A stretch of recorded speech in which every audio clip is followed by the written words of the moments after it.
ഈശോ മിശിഹായ്ക്ക് സ്തുതിയായിരിക്കട്ടെ.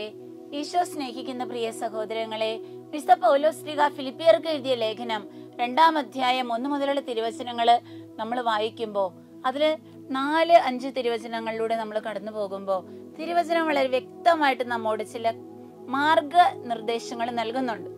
ഓരോരുത്തരും സ്വന്തം താല്പര്യം മാത്രം നോക്കിയാൽ പോരാ, മറ്റുള്ളവരുടെ താല്പര്യവും പരിഗണിക്കണം. ദൈവകൽപ്പനകളെ നമുക്ക് 2ആയിട്ട് സംഗ്രഹിക്കാം, ഇല്ലേ? എല്ലാറ്റിലുപരി ദൈവത്തെ സ്നേഹിക്കണം. രണ്ടാമത്തെ തന്നെ പോലെ തന്നെ തന്റെ അയൽക്കാരൻ. അതായത് ഞാൻ എനിക്ക് വേണ്ടി എന്തോരം സമയം ചെലവാക്കുന്നുണ്ടോ, എന്റെ കാര്യങ്ങളിൽ എനിക്ക് എന്തോരം താല്പര്യമുണ്ടോ, അതുപോലെ തന്നെ മറ്റുള്ളവരുടെ കാര്യത്തിലും എനിക്കുണ്ടാവണം. ഞാൻ 2 വാക്ക് സംസാരിക്കുമ്പോൾ ഓർക്കണം, എന്നെ പോലെ 2 വാക്ക് സംസാരിക്കാൻ എന്റെ അടുത്തിരിക്കുന്ന ആളും കൊതിക്കുന്നുണ്ട്. ആൾക്കൊന്ന് ടൈം കൊടുക്കണം. അത് നമ്മൾ ശ്രദ്ധിക്കില്ല. നമ്മൾ അങ്ങനെ പരപരാന്ന് പറഞ്ഞുകൊണ്ടിരുന്ന മറ്റുള്ളവർക്ക് നമുക്ക് സംസാരിക്കാൻ നമുക്ക് പറ്റില്ല. നമ്മൾ ഈ പറച്ചിലധികം വ്യർത്ഥ ഭാഷണം കുറെ അങ്ങനെ നിർത്തിയിട്ട് കേൾക്കുന്ന ഒരു സ്വഭാവം, മറ്റുള്ളവരെ ശ്രവിക്കുന്ന ഒരു സ്വഭാവം നമ്മുടെ ശീലാക്കി മാറ്റിയാലുണ്ടല്ലോ, നമ്മുടെ ജീവിതത്തിലെ കുറെ പ്രശ്നങ്ങൾ പരിഹരിക്കപ്പെടും. ഓരോരുത്തരും സ്വന്തം താല്പര്യം അനുസരിച്ച് ജീവിക്കാൻ തുടങ്ങി കഴിഞ്ഞാൽ എങ്ങനെ മുന്നോട്ട് പോകും?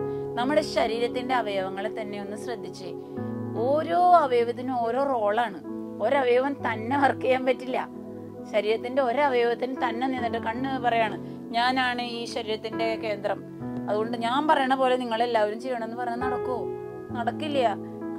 കണ്ണിന്റെ കൂടെ തന്നെ ഓടേണ്ട കുറെ കാര്യങ്ങളുണ്ട്. ശരീരത്തിന്റെ ഓരോ ഭാഗവും അതനുസരിച്ച് ചലിക്കണം.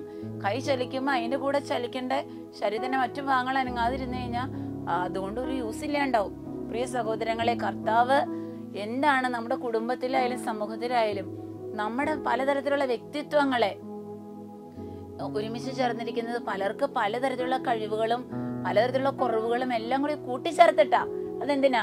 അപരന്റെ ബലഹീനതകളെ കുറവുകളെ എന്നിൽ ദൈവം തന്ന കഴിവുകൊണ്ട് മറച്ചു പിടിച്ച് മറ്റുള്ളവരെ തമ്പുരാന്റെ മുമ്പിലും മറ്റുള്ളവരുടെ മുമ്പിലും ശ്രേഷ്ഠരായി കാണാൻ വേണ്ടിയിട്ടാണ്. പലപ്പോഴും ഈ സത്യം നമ്മൾ മറന്നു പോവാറുണ്ട്. ഒരു തോട്ടത്തില് പലതരത്തിലുള്ള വർണ്ണത്തിലുള്ള പൂക്കൾ വിരിഞ്ഞു നിൽക്കുമ്പോഴില്ലേ അതിനെ കാണാൻ ഭംഗി, നല്ല ഭംഗിയായിരിക്കും അത് കാണാനായിട്ട്. പ്രിയ സഹോദരങ്ങൾ, ഇതുപോലെ സ്വർഗത്തിലെത്തുമ്പോ തമ്പുരാന്റെ മുമ്പിൽ പ്രശോഭിക്കുന്നവരായിട്ട് സ്വർഗീയന്റെ സാദൃശ്യം ധരിക്കുന്നവരായിട്ട് നമ്മൾ മാറണമെങ്കിൽ, ആ പുത്രന്റെ സാദൃശ്യത്തിലേക്ക് നാം ഒക്കെ രൂപാന്തരപ്പെടണമെങ്കിൽ, പ്രിയ സഹോദരങ്ങളെ, നമ്മുടെ ജീവിതത്തിലെ തന്നിഷ്ടങ്ങൾ അനുസരിച്ചുള്ള പോക്ക് നിർത്തണം. എന്നിലെ ഞാൻ ഇല്ലാണ്ടാവണം, ഈശോ എന്നിൽ വളരണം. അതിനെന്ത് ചെയ്യണം? ഭൗമികമായി എൻ്റെ ജീവിതത്തിലുള്ള എന്റേതായ ഇച്ഛകളോട് നിരന്തരമായൊരു പോരാട്ടം എന്റെ ജീവിതത്തിൽ ആരംഭിക്കണം. പ്രിയ സഹോദരങ്ങളെ, അപ്പോ നമ്മൾ എന്ത് ചെയ്യും? ഇപ്പോ ചില താല്പര്യങ്ങൾ നമുക്കുണ്ടാവും. ഇപ്പൊ എനിക്കൊരു സിനിമ കാണാൻ തോന്നി, ഞാൻ അങ്ങനെ ചിന്തിച്ച് നിൽക്കുന്ന സമയത്ത് ഉടനെ തന്നെ കൂടെയുള്ള എൻ്റെ കൂട്ടത്തിലുള്ള വേറൊരാൾക്ക് സ്പോർട്സ് കണ്ടുകൊണ്ടിരിക്കാനാണ് താല്പര്യം. ഉടനെ തന്നെ ഞാൻ ബോധപൂർവം ബാക്ക് വലിയുമ്പോൾ കൂട്ടത്തിലുള്ള ഒരാൾക്ക് ഞാൻ അവസരം കൊടുക്കാണ്. അതുപോലെ ഞാൻ കുറെ സംസാരിച്ചുകൊണ്ടിരിക്കുക, എന്റെ കൂട്ടത്തിലുള്ള ഒരാൾക്ക് എന്തെങ്കിലുമൊക്കെ പറയാനായിട്ടൊരാഗ്രഹം, ഉടനെ ഞാൻ സൈലന്റായി. അപ്പൊ ആൾക്ക് ജീവിതത്തിൽ ഒരു സ്ഥാനായി. പ്രിയ സഹോദരങ്ങൾ, ഇങ്ങനെ അല്ലെങ്കിൽ ഒരാൾക്ക് വയ്യാണ്ടായി, ഉടനെ തന്നെ ഞാൻ അവിടേക്ക് ഓടിച്ചെന്നു.